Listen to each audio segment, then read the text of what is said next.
how to manage posts from other apps on Facebook mobile. Hello guys, in today's video I'm gonna show you how to manage posts from other apps on Facebook mobile. First thing, go to Facebook and then click these three lines here and go down until you find settings and privacy. Click on it and then click settings, and now go down until you find activity log. Click on it and click here your posts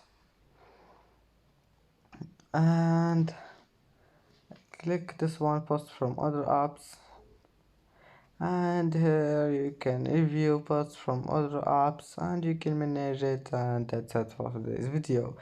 If you like this video, please don't forget like and don't forget subscribe, and see you in the next video.